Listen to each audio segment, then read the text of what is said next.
y nos has hecho para nuestro Dios reyes y sacerdotes y reinaremos sobre la tierra. Bien, hermano, como todos sabemos, la iglesia en estos días, en estos tiempos, ha estado pasando por diferentes luchas, pruebas, dificultades, pero como lo decía el otro día, por la experiencia de los años, por la experiencia de tantas veces que hemos pasado por circunstancias así, porque la iglesia de Jesucristo va en contramano de todas las corrientes de este mundo y realmente, amados hermanos, es algo glorioso cómo va avanzando el reino de Dios a través de la tierra. Esto comenzó allá en Israel, en un pueblito donde no tenían ni televisión, no tenían ni radio, no tenían nada, pero en este lugar había un hombre que caminando con sandalias por los caminos polvorientos de allá de Judea, de Jerusalén, de Samaria, él predicó el evangelio de salvación que hoy está llegando a todos los confines de la tierra. ¿Cuántos dicen amén? Y él está llevando el mensaje de salvación a los perdidos, aquellos que no tienen esperanza, aquellos que no le conocen. Y amados hermanos, por esa experiencia yo entiendo que muchas veces el mundo, dice, no le reconoció cuando él vino acá a la tierra, porque dice, los suyos no le reconocieron, en el mundo estaba, pero él venció al mundo. Y Cristo Jesús venció a la muerte, venció al mundo y hoy está sentado en lugares celestiales y es nuestro intercesor y Él está intercediendo por nosotros allá en el cielo. Y por eso es que nosotros podemos caminar confiadamente, porque Él, siendo Dios, no estimó igual a ser a Dios como cosa que aferrarse y vino a la tierra, amados hermanos, y se humilló a lo sumo, como siempre lo decimos, y tomando la forma de siervo se fue a la muerte de cruz y su nombre fue exaltado sobre todo nombre. Amados hermanos, por eso es que podemos nosotros confiar en este Dios poderoso. Por eso es que podemos confiar que Jesucristo resucitó, nosotros resucitaremos también. Por eso que vamos a los sepelios y en los sepelios, amados hermanos, siempre decimos aquellos que durmieron, los que durmieron en Cristo. Entonces, hermano, porque vamos a resucitar. Esa es la bendita esperanza que tenemos todos los creyentes. Y entonces, cuando pasamos por desafíos, por pruebas, Dios nos está llamando a una mayor unidad, a un mayor, vamos a decir, perfeccionamiento, consagración de nuestras vidas. Y ¿sabe qué? Nos está preparando para algo que yo sé que muy pronto va a llegar a nuestra iglesia. Va a ser el anhelado avivamiento. Diga conmigo, avivamiento. Y el avivamiento va a venir cuando haya una o dos personas que estén clamando a Dios y estén soñando con este avivamiento, así como el avivamiento de Azusa, que allá en 1906, y también allá el avivamiento de Gales, que fueron avivamientos que cambiaron la historia del cristianismo de los últimos 200 años. Hermano, fue algo sobrenatural. Hombres simples, sencillos, como William Seymour, que era un hombre ciego, un mulato que apenas, que no le permitía ni siquiera entrar a un lugar donde los seminarios se hacían porque no era permitido para los negros. Él ahí empezó a orar y a escuchar realmente la voz de Dios y empezó a clamar a Dios y se levantó uno de los más grandes avivamientos, que fue el avivamiento de Azusa, donde llegó a todos los confines de Norteamérica, de África y de Europa. Amados hermanos, tremendas cosas ocurrieron. Entonces, este anuncio es como una banderita, es como un anuncio de los tiempos que vendrán. Tiempos de que el guerrero que hay en usted tiene que ser despertado. Las 5 vírgenes que no son prudentes tienen que volverse prudentes, porque si no, ellas no van a entrar a la cena del Señor y la puerta se cerrará. La puerta se cerrará. El Señor viene pronto a recoger a su iglesia, hermano. Y estos son señales que nos están mostrando de todas las cosas que van a venir. Por eso es que tenemos que estar, hermanos, preparándonos y preparando a nuestra familia, preparando a nuestros hijos, preparando a todos nuestros vecinos, hablándole las cosas que van a suceder. Yo le pregunto algo simplemente. Si usted viera una casa de al lado que está empezando a arderse en una esquina, ¿usted no va a ir a avisarle de que hay un incendio en su casa para que agarren agua y empiecen a echar el agua? ¿Usted no lo haría eso? Yo estoy seguro que usted lo haría eso. Entonces, esto es mucho peor. Tenemos que advertir a las personas de las cosas que van a venir. Y si se cumplieron el día de la muerte de Jesucristo más de 30 profecías, ¿cuántas más? Todas y cada una se van a cumplir hasta que Él venga, dice. Y esta vez no tocará la tierra, sino llegará hasta las nubes y seremos arrebatados. Entonces, hermano, usted tiene que avisarle a sus parientes. Usted tiene que avisarle que Cristo murió por eso. Cristo fue crucificado, se ofrendó, fue la ofrenda de amor más grande, pero fue para ese propósito, para que Él pueda ser glorificado y todos y muchos podamos seguir sus pisadas. Entonces, amados hermanos, el Señor nos dice en Hebreos capítulo 12, versículo 26, que con todas las dificultades, luchas y pruebas, aún una vez dice, conmoveré no solamente la tierra, dice, sino también el cielo. Y esta frase, aún una vez, indica la remoción de las cosas movibles como las cosas hechas para que queden las inconmovibles. Entonces, va a ver usted, en su propia vida, Dios va a sacudir aquellas cosas que son movibles, aquellas cosas que no están afirmadas o que no son de Dios, las va a sacar, las va a sacar. Si usted es una persona tibia, Dios te va a convertir en un creyente que va a ser caliente, en un cristiano que va a estar vivo, avivado, lleno del Espíritu Santo, que tiene intimidad con Dios. Entonces, amado, y va a remover todas aquellas cosas que te están alejando de Dios, las malas amistades, las malas compañías, los malos hábitos, y va a implantar las cosas inconmovibles, las que no se pueden conmover. Eso es lo que nos está diciendo Hebreos. Amado, entonces tenemos que estar nosotros preparados para eso, porque Dios quiere que nos despojemos de toda religiosidad que muchas veces entra en todas las iglesias. Dios quiere que te despojes, hermano, de toda religiosidad y toda mediocridad y de toda tibieza, por supuesto, también, para que podamos asumir aquello que Dios nos ha llamado, nuestra realeza. Hemos sido llamados para ser reyes y sacerdotes y reinaremos en la tierra. En el milenio, ¿quién cree usted que van a gobernar toda la tierra? Jesucristo estará a la cabeza y usted será un rey y usted será un sacerdote. Usted será un príncipe de Dios que estará gobernando en esta tierra por 1000 años, dice la Biblia, la palabra de Dios. Entonces, hermanos, tenemos que asumir ya ahora que hemos sido llamados para esa realeza, para ese tiempo de glorioso. Y acá Dios nos ha puesto todas las cosas debajo de los pies de la iglesia. Diga, de todas las cosas debajo de los pies, diga, de la iglesia. Entonces, hermano, es algo que es importante que nosotros asumamos. Todo no por nuestros méritos, no por nuestros méritos, todo por los méritos de la sangre derramada en la cruz del Calvario, nuestro amado Jesús, que muchas veces no es llevada a serio y no es entendida como debería ser, hermano.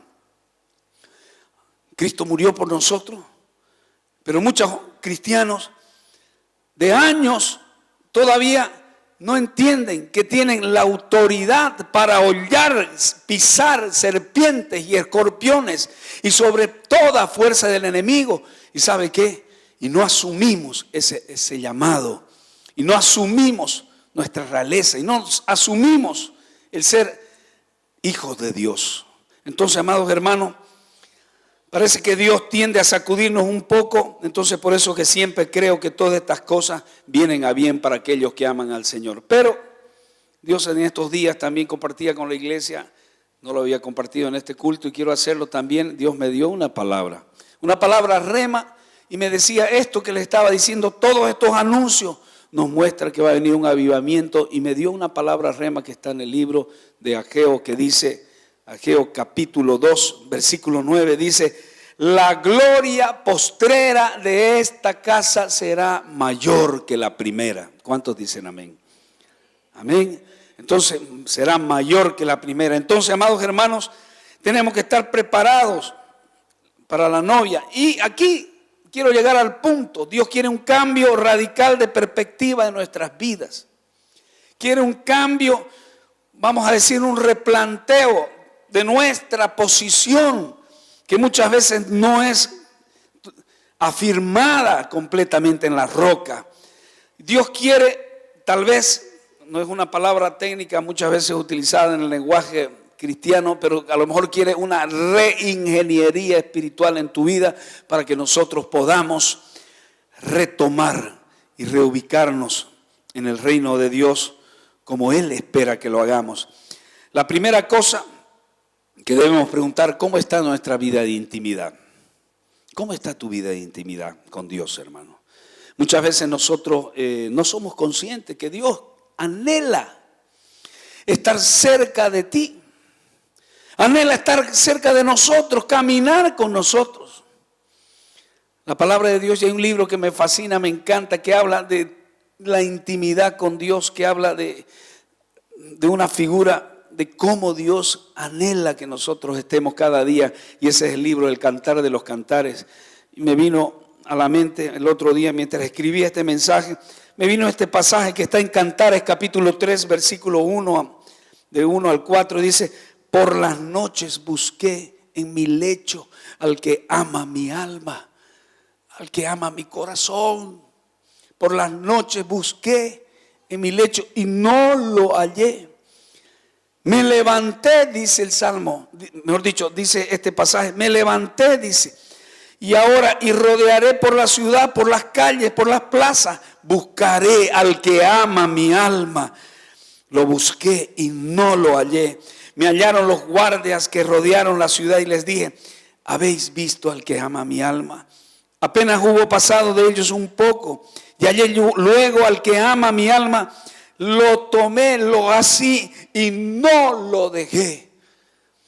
Hermano, yo vengo experimentando que cuando nosotros pasamos tiempos de intimidad con el amado de nuestra alma, usted no quiere dejar de salir de esos tiempos y de esos momentos.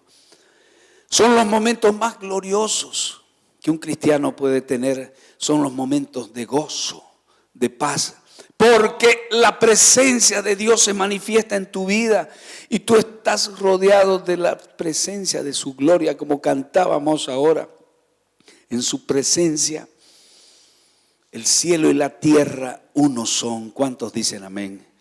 En su presencia, hermano, todo es diferente. Usted puede estar triste, usted puede haber tenido un problema serio en ese día, pero cuando usted entra en su presencia, las cosas cambian. Las cosas se transforman, hermano. Es algo sobrenatural que ocurre. Esto no lo puede experimentar cualquier persona, solo un hijo de Dios, solo un príncipe, solo la realeza de la que forma parte usted. Entonces, amados hermanos, tenemos esos tiempos de intimidad. ¿Tenemos la fe que agrada a Dios? Es la otra pregunta. La Biblia nos dice que habían los héroes de la fe. Dice que Abel ofreció sacrificio agradable a Dios por fe. Dice que Enoc por fe, dice, caminó con Dios y dice que no vio la muerte y fue arrebatado y no murió. Y de hecho la Biblia habla de que un día también él tiene que pasar por esta situación, pero es un misterio, es algo que está escrito en la palabra a través del libro de Apocalipsis, de los dos testigos. Entonces, amados hermanos, Abel pasó por eso, pero tuvo testimonio de agradar a Dios. ¿Por qué? Porque la palabra lo dice. La Biblia dice precisamente en Hebreos 11:5, pero sin fe es imposible agradar a Dios, porque es necesario que al que se acerca crea que le hay y que es galardonador de los que le buscan. Otro héroe de la fe fue Noé. Si usted se recuerda, Noé, que fue advertido por Dios, por temor preparó el arca, pero él tuvo fe para hacer ese arca cuando todos se le hacían la burla. Y después conocemos a otro héroe de la fe. Usted conoce a Abraham. Abraham fue llamado amigo de Dios, pero fue llamado también, ¿sabe qué? Él creyó en esperanza y en contraesperanza. Fue llamado el padre de la fe. Abraham fue realmente, dejó su tierra, su parentela, todo lo dejó por obedecer a Dios, y él fue honrando a Dios y Dios también le honró. Y nosotros venimos de la familia de Abraham, venimos porque en ti constituiré las familias de la tierra. La promesa vino con él. Entonces, amados hermanos, es importante preguntar, ¿estás viviendo en fe? ¿Será que estamos viviendo el evangelio de poder? ¿Será que has asumido tu verdadero llamado cristocéntrico? Hay gente a tu alrededor que te dice que quiere lo que tú tienes. Hay gente que dice, a ver, compártame la palabra. Hay gente que de tus parientes, de tus amigos, que tienen interés al ver tu cambio, al ver tu transformación, de querer seguir aquello que tú estás siguiendo. Esas son preguntas que tenemos que hacernos, hermanos. ¿Cómo está tu tiempo de ayuno, de oración? Hermano, yo vengo insistiendo a la iglesia, y hoy no va a ser la excepción, de que el ayuno y la oración no tienen que ser opcionales. El ayuno, hermano, toda la iglesia tiene que participar de los ayunos. No es algo opcional, no es algo, ya esta semana yo voy a hacer un ayuno. Esta semana yo voy a ir con la hermana pastora Ana María para orar con ella en el ayuno. No, hermano. ¿Sabe qué? El ayuno de acá, me gozo mucho por la hermana Nena, que ya estuvo este ayuno. Gloria a Dios. Ella escuchó la palabra el otro día y ella ya estuvo ahí en el ayuno. Gloria a Dios. Hermano, te animo a que todos nos sumamos al ayuno y a la oración. Apoyemos este culto a la hermana Ana María, y yo sé que es algo hermoso porque usted va a ser el primer beneficiado. Diga conmigo, beneficiado. Usted va a ser, hermano. Tantas pruebas que pasamos, tantas luchas, tantos propósitos que tenemos, y muchas veces no podemos alcanzar. ¿Sabe por qué? Porque no oramos ni ayunamos. Porque el ayuno, ¿para qué es? El ayuno es para soltar las ataduras de impiedad y de opresión. ¿Cuánta gente que pasa opresionada durante la semana, hermano? ¿Cuántas personas que están en depresión, están pasando momentos de angustia? Están pasando luchas, pero se han olvidado de que las armas del cristiano son poderosas en Dios para la destrucción de toda fortaleza y toda altivez que se levante en contra de Dios, llevando cautivo todo espíritu a la obediencia a Cristo. ¿Cuántos dicen amén? Y eso lo hace el ayuno y la oración. Es para romper yugos. Hermano, opresión que hay, luchas, y ahí tenemos. Pero ¿sabe qué? Es uno de los cultos menos frecuentados. Es uno de los cultos menos frecuentados. Así debe ser también el culto de adoración, que es donde podemos y debemos darle honra al Señor en estos cultos, participando y nosotros siendo beneficiados. ¿Cómo está tu vida de lectura de la palabra? Hay algunos que están raquíticos, hay otros que tienen glaucoma y están medio ciegos espirituales porque no leen la palabra. ¿Cómo vamos a saber por dónde vamos a caminar o qué hacer en determinado momento si nosotros no conocemos la palabra? La palabra es la luz, es lámpara a mis pies, es tu palabra y lumbrera en mi camino. Entonces, ¿cómo vamos a poder caminar el camino si no tenemos la lámpara que es para nuestros pies? Entonces, amados hermanos, es tiempo que nosotros tenemos que entrar realmente a otros niveles de autoridad y de poder. Y en esta noche quiero desafiar a la iglesia, hermano, a entrar en un nuevo tiempo de autoridad y de poder en el Espíritu Santo. Y voy a usar un símbolo que me motiva mucho. ¿Cuántos aquí escucharon hablar de los celotes? Levante la mano, celotes. ¿Quién conoce los celotes? Celotes. ¿Saben quién eran los celotes? Los celotes fueron un movimiento político nacionalista del siglo I, comandado por Judas Galileo. Y sabe que era un grupo de resistencia más radical que había del judaísmo en los días de Jesús, que estaban en contra de todo lo que significaba la opresión que traía el gobierno romano, el imperio romano. Entonces, eran hombres que estaban dispuestos a morir por la causa de la libertad de Israel. Entonces, ser libres para vivir su destino era el propósito mayor que tenían los celotes, que viene de la palabra celo. Celo por Yahvé significa celo por Dios. ¿Cuántos aquí tienen celo por Dios? ¿No hay? Amén. Todos tenemos que tener celo por el Señor, celos por Dios.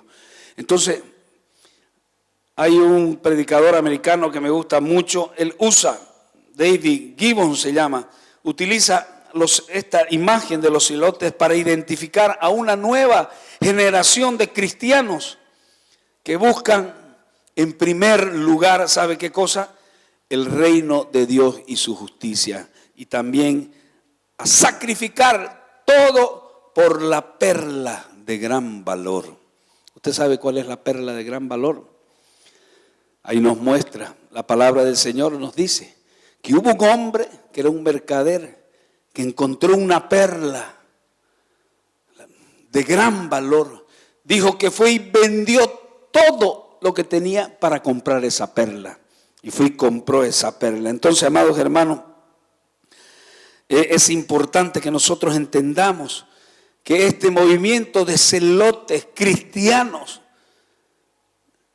deben entrar en un nuevo tiempo, que es un tiempo donde la gravedad, tenemos que desafiar la gravedad. La gravedad nos lleva a hacer todo lo que todos hacen y lo normal de todas las iglesias de todas partes. Nosotros tenemos que salir del molde. Si queremos ver un avivamiento en la iglesia, en Santa Cruz, en Bolivia, un cambio, debemos nosotros cambiar radicalmente nuestra posición y desafiar, si es posible, la gravedad. Usted va a entender lo que voy a decir ahora. Entonces debemos tomar sobre nosotros la propia cruz y caminar por el camino de Jesucristo, pero desafiando la gravedad de lo normal. Eso hacía Jesucristo. Eso hizo Jesucristo cuando caminó por las aguas. Eso hizo Jesucristo cuando nos dijo: ama a tus enemigos. Eso es en contra de lo normal. Eso es en contra de la gravedad, caminar por las aguas. Amados hermanos, pero si Jesucristo lo pudo hacer, nosotros también podemos hacerlo. ¿Cuántos dicen amén? Entonces, amados, ser un celote, ¿sabe qué? Es una invitación para algo radical. Es para morir por una causa. Es para morir por algo mayor. Es a no contentarnos con lo que nos dicen los clichés cristianos evangélicos que dicen que solo tenemos que alcanzar el poder, la bendición, la prosperidad. Yo creo que Dios nos llama a algo más grande que eso. Yo creo que Dios nos está llamando a un paso mayor. Y cuando una iglesia está pasando por luchas, una iglesia está pasando por pruebas, es porque Dios lo está llamando a dar ese paso mayor y para que nosotros podamos encontrar y llegar a vivir ese anhelado avivamiento. Que con Pastor Daniel venimos orando tantos años atrás, allá en La Hermosa ya veníamos orando, y con el Pastor Rolly también venimos haciéndolo ahora. Se inició en las oraciones que empezamos de los 40 días de oración con la iglesia madre allá en Brasil. Entonces, hermanos, ya se han dado los primeros pasos, pero todavía estamos todavía tomando lechecita. Tenemos que ir a comer más el alimento sólido de la palabra y tener el convencimiento que Dios nos ha llamado para cosas grandes. No a un consumismo cristiano, hermano. La exigencia de pensar en grande cede a los pequeños comienzos. Entonces entender que la vocación vale mucho más que la ocupación, por ejemplo. La ocupación, hay muchos que están ocupados en un ministerio y piensan que ya patearon la luna. Y no, hermano. Dios nos está llamando a que nosotros reflexionemos, a mirar el éxito de otra manera. El éxito como fue y como lo vemos, por ejemplo, de morir, como lo hizo Jesús. Como un criminal, él fue asesinado prácticamente, pero él dio su vida por una causa mayor. Amados hermanos, quiero decirle que también todos nosotros estamos llamados y vemos hoy en día cuántos cristianos morir como están muriendo allá esos cristianos que de 5 meses, de 6 meses, de 1 año de haber hecho su decisión por Cristo y están muriendo degollados por los machetes de ISIS, por las cortaplumas, por los cuchillos de ISIS, por los bayonetas, por los revólveres, por los fusiles de ISIS.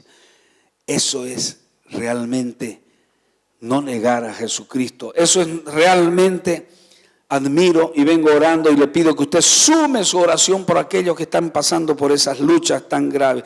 Debemos salir de la vida de la normalidad, entonces, y del formato de que muchas veces nos lleva a la religiosidad para quedarnos en un statu quo, sin poder movernos y estar ahí un poco expectantes simplemente, sin dar pasos mayores.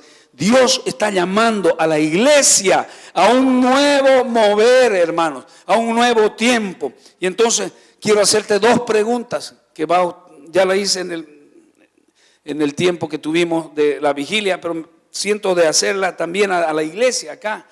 2 preguntas. Si las fuerzas malignas, escuche bien, del universo hiciesen una estrategia para destruir, para paralizar las fuerzas, vamos a decir, más potentes de la tierra, ¿a quién cree usted que las fuerzas del enemigo, los demonios, Satanás, paralizarían? ¿A quién cree usted? ¿Alguien se atreve a decir? A usted, al creyente.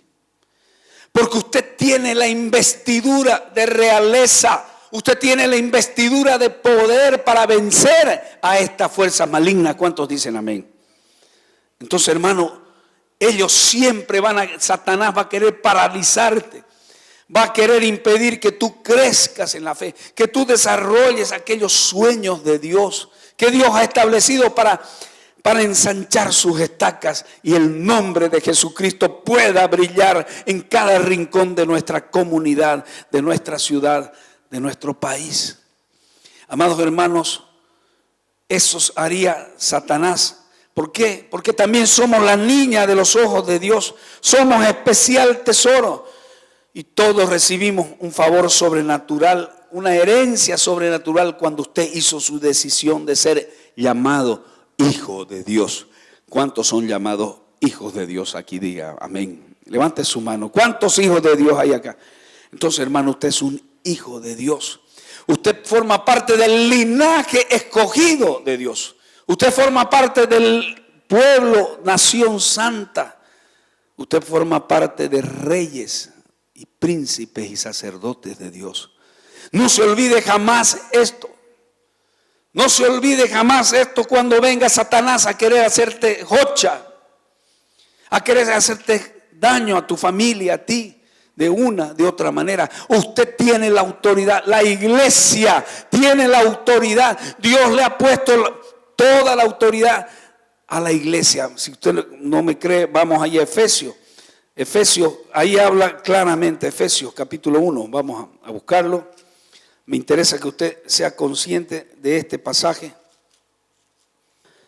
Y dice, Efesios capítulo 1 dice, para que el Dios de nuestro Señor Jesucristo, el Padre glorioso, os dé espíritu de sabiduría y de revelación en el conocimiento de Él, alumbrando los ojos de vuestro entendimiento. Capítulo 18, de vuestro entendimiento, para que sepáis cuál es la esperanza a que Él os ha llamado y cuáles las riquezas en gloria de su herencia en los santos. 19, cuál es la supereminente grandeza de su poder para que nosotros, los que creemos, según la operación del poder de su fuerza, la cual operó en Cristo, resucitándole de los muertos, sentándole a su diestra en lugares celestiales, sobre todo principado y autoridad y poder y señorío, sobre todo nombre que se nombra, no solo en este siglo, sino también en el venidero. Y ahora preste atención, versículo 22, si me pueden ayudar allá para que puedan leer. Y sometió todas las cosas bajo los pies y lo dio por cabeza sobre todas las cosas a la iglesia, la cual es el cuerpo, la plenitud de aquel que todo lo llena en todo. ¿Cuántos dicen amén? Denle un fuerte aplauso al Señor. Es la iglesia que tiene el poder sobre todas las cosas, sobre este mundo. Y dice que Satanás quiere venir a querernos amilanar, hacernos sentir que no somos nada. Y saben, pero muchas veces nos quiere hacer sentir que somos mucha cosa, más bien cuando no somos nada. Esa es la segunda pregunta. La segunda pregunta que quiero hacerle: ¿sabe usted cómo esas fuerzas malignas, escuche bien, buscan impedir de que usted pueda cumplir su destino? ¿Sabe cómo esas fuerzas del enemigo, de Satanás, quieren impedir que usted cumpla su propósito? Y es muy simple: haciéndoles creer a usted que ya con asumir un ministerio, asumir algún servicio en la iglesia, hemos ganado todo, hemos hecho todo. ¿Y sabe qué? Muchas veces no hemos hecho nada, porque ¿sabe qué? Hemos venido haciéndolo de una manera religiosa. Dios no quiere eso. Yo siempre lo digo, Dios no busca primero trabajadores, Él busca adoradores. Porque de hecho los verdaderos trabajadores primero son forjados como adoradores. Una vez que entienden que tienen un Padre, que forman parte de una familia, de una realeza, nunca más ellos van a caminar simplemente para servir al Señor en carne, sino van a servir en el Espíritu, porque entienden cuál es el propósito al cual fueron llamados. ¿Cuántos dicen amén? Entonces, amado, usted puede ahora mismo, sin darse cuenta, estar practicando una forma de religión destituida de poder. Algunos van a sentir una musiquita por ahí o alguna cosa que le está diciendo, creo que por ahí yo estoy en este camino y no me estoy dando cuenta.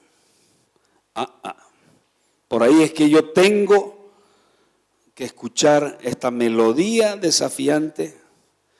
Y esta melodía que yo estoy hablando, hermano, provoca a un tipo de rebeldía de no quedarnos en la normalidad, sino para salir adelante de una manera diferente.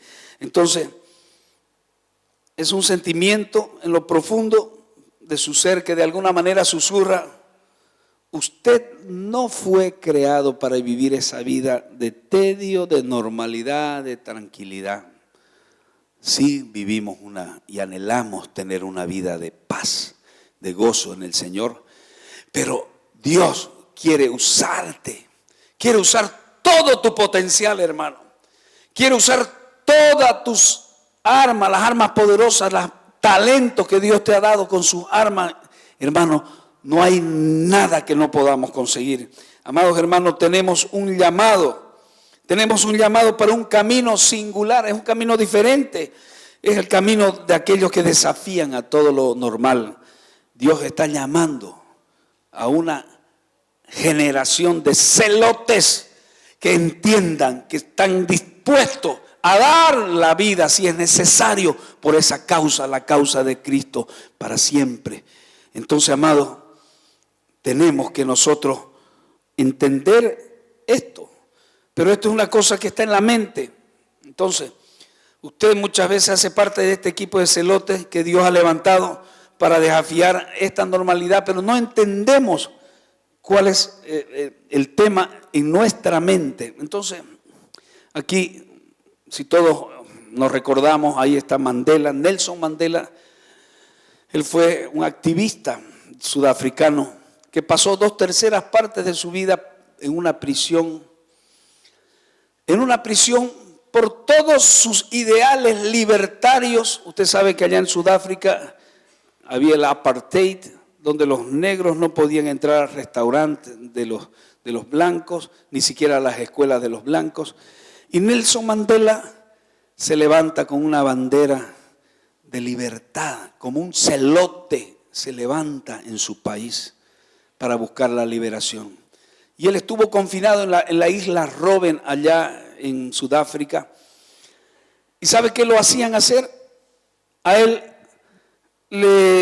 y a todos los que estaban presos, para que tengan una actividad física ahí en la cárcel, hacían cavar un pozo lleno de cascotes que tenían ahí y les ordenaban que todo ese cascote lo trasladaran a otro lugar más alejado de la prisión, de la isla Robben.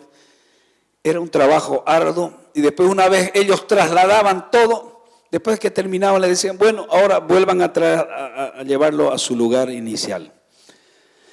Y así los hacían hacer y otra vez para acá. Era un trabajo inútil. Muchos dicen que enloquecían en este trabajo. Pero Nelson Mandela, escuche bien, que había sido formado por misioneros metodistas que le habían inculcado una llama libertaria en su corazón. Al compartirle la palabra de Dios, él esa palabra de Dios fue evolucionando, fue levantando, fue creciendo, y como algo que va a entrar en evolución, entonces de pronto empezó a crecer en su corazón y él empezó a compartir y a crear un instituto, una escuela en la misma cárcel, donde él llevó adelante toda una serie de enseñanzas y estudió a Gandhi, estudió también a los grandes poetas contemporáneos, a Shakespeare e inclusive a los grandes pensadores, vamos a decir, de Sudáfrica, y grandes hombres que tenían una mente libertaria. Y todo eso, entonces, él lo transformó en una energía tremendamente revolucionaria, que fue lo que levantó la llama para que posteriormente pueda Sudáfrica ser una nación libre. ¿Cuántos dicen amén? Pero él tenía esa pasión libertaria. Él se enamoró de la palabra cuando decía, y conoceréis la verdad, y la verdad os hará libre. Dice, por ejemplo, un pensador, Aníbal Grupa, dice, las mentes que están al margen no son mentes marginales. Entonces, lo que yo quiero que usted entienda en esta noche es tu mente. ¿Dónde? ¿Qué es lo que tú piensas? Porque como está tu mente, hermano, es como realmente va a ser tu destino. Alguien decía por ahí, cuida tus pensamientos, porque tus pensamientos se convierten en actos. Cuida tus actos, porque tus actos se convierten ¿en qué? Se convierten en tu día a día, se convierten en tu carácter. Cuida tu carácter porque él se convierte en tu destino. Entonces tenemos que cuidar nuestros pensamientos. Nosotros, si conocemos la palabra de Dios, tenemos que creer que Dios está con nosotros. Entonces Charles Wesley, el fundador del metodismo, decía algo que me viene ahorita a la mente, y que él decía, los cristianos todos creen en la palabra, pero por alguna razón muchas veces no se ejecuta ni se cristaliza la palabra con ellos. Ellos creen que la palabra es la verdad, pero no se ejecuta. Y hay muchos que piensan que Dios hace milagros, que es capaz de resucitar a los muertos, que es capaz de levantar a los enfermos, pero que por alguna razón no se cristaliza, no se ejecuta en nosotros. Entonces, hermanos, tenemos que salir de ese nivel de cristianismo para subir a un nivel que es realmente donde nosotros debemos creer que Dios va a ejecutar todo lo que su palabra lo dice. ¿Cuántos dicen amén? Entonces, hermano, quiero decirle con esto que la mente, y hablando de Mandela, era todo un laboratorio, que es caldo de cultivo que se cambió y transformó esa.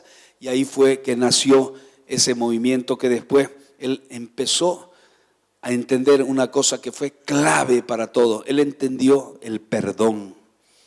El perdón lo conoció en la palabra de Dios y él entendió que si él perdonaba a todos los que lo habían encarcelado durante tantos años en la cárcel, y él los perdonaba y él podría convivir con ellos cuando todos decían que no, él dio una batalla tan grande y consolidó la unidad de Sudáfrica entre negros y blancos y mulatos y todo, porque la palabra de Dios, porque las enseñanzas bíblicas a través de esos ejemplos maravillosos, por ejemplo de José y del perdón, él pudo perdonar a sus enemigos.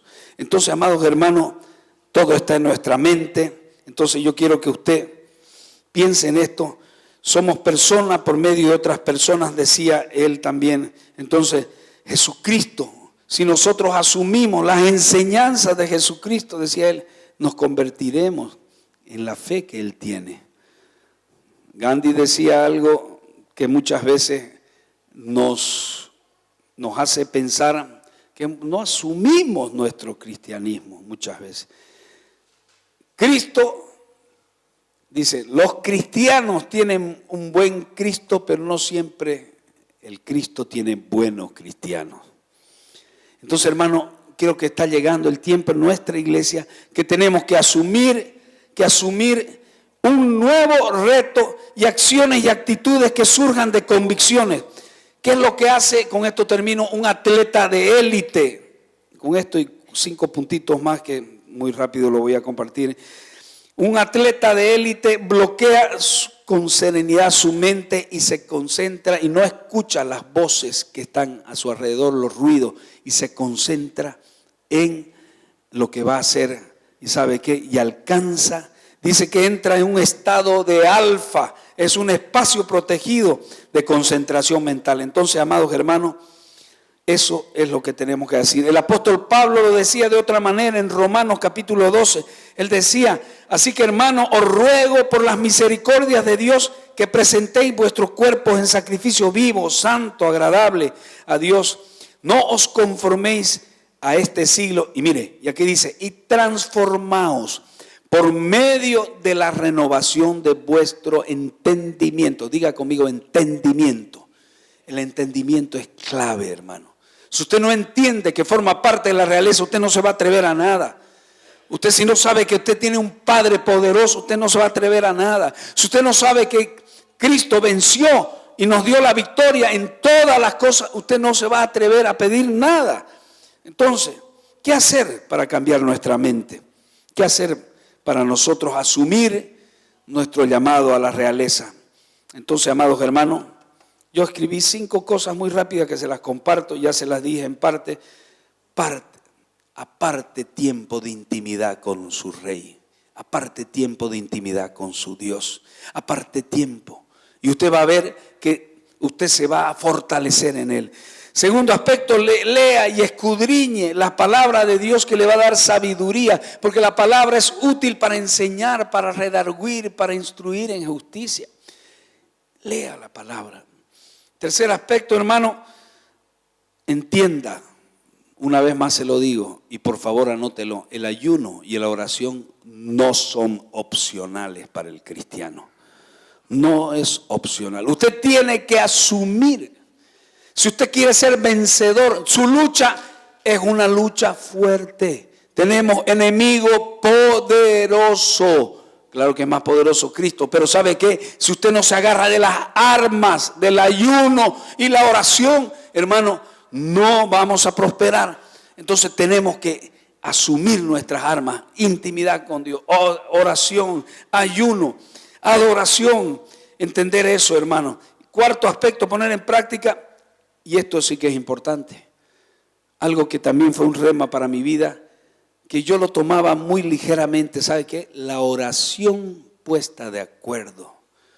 La oración puesta de acuerdo cuando nosotros nos dice la palabra que todo lo que atéis en la tierra será atado en el cielo. Todo lo que desatéis en la tierra será desatado en el cielo, en la tierra.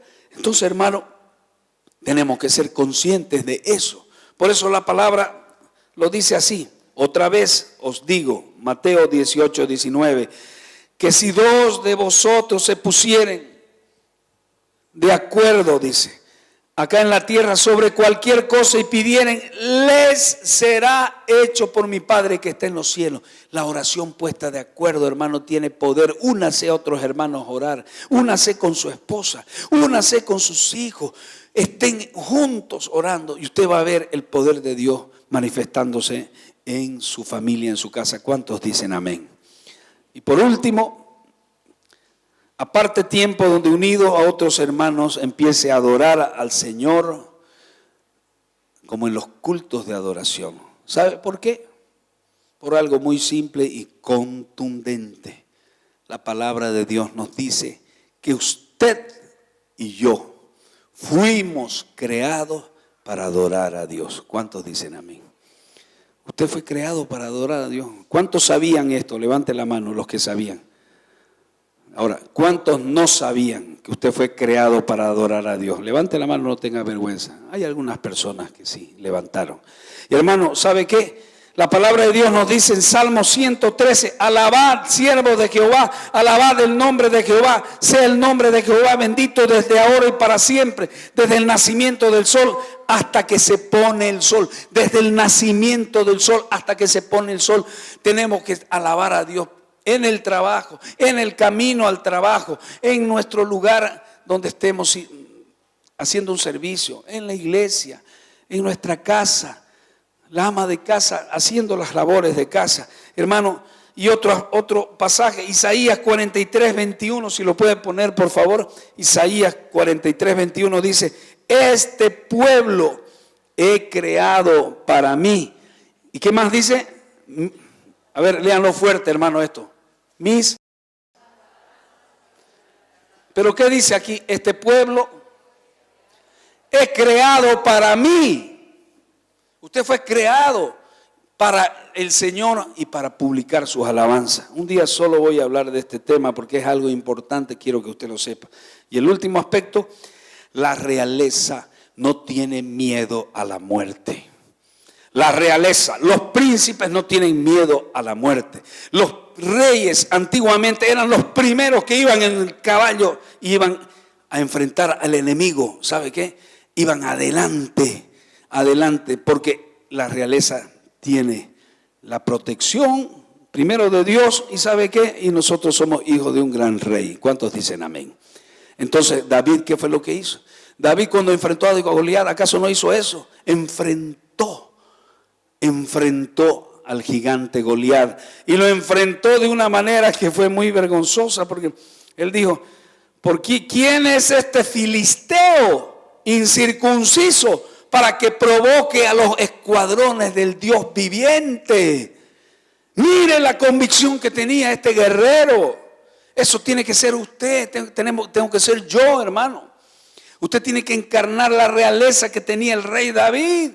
Usted tiene que creer que Dios te va a hacer más que vencedor cuando venga cualquier lucha. Y él dice, fuese león, fuese oso, tu siervo lo mataba, decía, explicándole al rey Saúl, porque el rey Saúl no daba un quinto por él. Él decía, pero ¿cómo usted, muchachito, cómo va a enfrentar el gigante? Y ahí él le dijo, no, Señor, yo enfrenté al león, al oso, y lo mataba. Entonces este filisteo incircunciso no ofenderá a los escuadrones del Dios viviente. Y él agarró sus 5 piedras, y usted ya sabe la historia. El gigante Goliat se le rió y le dijo: ¿acaso soy perro para que me enfrenten con piedra? Y él le contestó de una manera tremenda: tú vienes a mí, le dice, con espada, lanza, jabalina. Yo vengo en el nombre de Jehová de los ejércitos, el Dios de los escuadrones de Israel, a quien tú has provocado. Jehová te entregará hoy en mi mano. Yo te venceré, te cortaré la cabeza, daré hoy los cuerpos a los filisteos, a las aves del cielo y a las bestias de la tierra. Y así fue que ocurrió. Tiró la piedra, lo mató y le cortó la cabeza, y fue más que vencedor. Eso es lo que representa usted, mi hermano. ¿Cuántos dicen amén? Aleluya, gloria a Dios, gloria a Dios. Entonces, ¿qué es lo que usted mira al espejo? Usted ve un príncipe de la realeza, usted ve un huérfano abandonado. ¿Qué es lo que usted ve cuando usted se mira en el espejo? Muchas veces inconscientemente, hermanos, nos quedamos en la mentalidad de huérfano. Muchas veces, en vez de ser rey, somos plebeyos. En vez de ser hijos, somos huérfanos. En vez de ser queridos, somos indeseados. En vez de ser recordados, somos olvidados. En vez de ser herederos, somos abandonados. Y aquí está mi apelo, y con esto termino.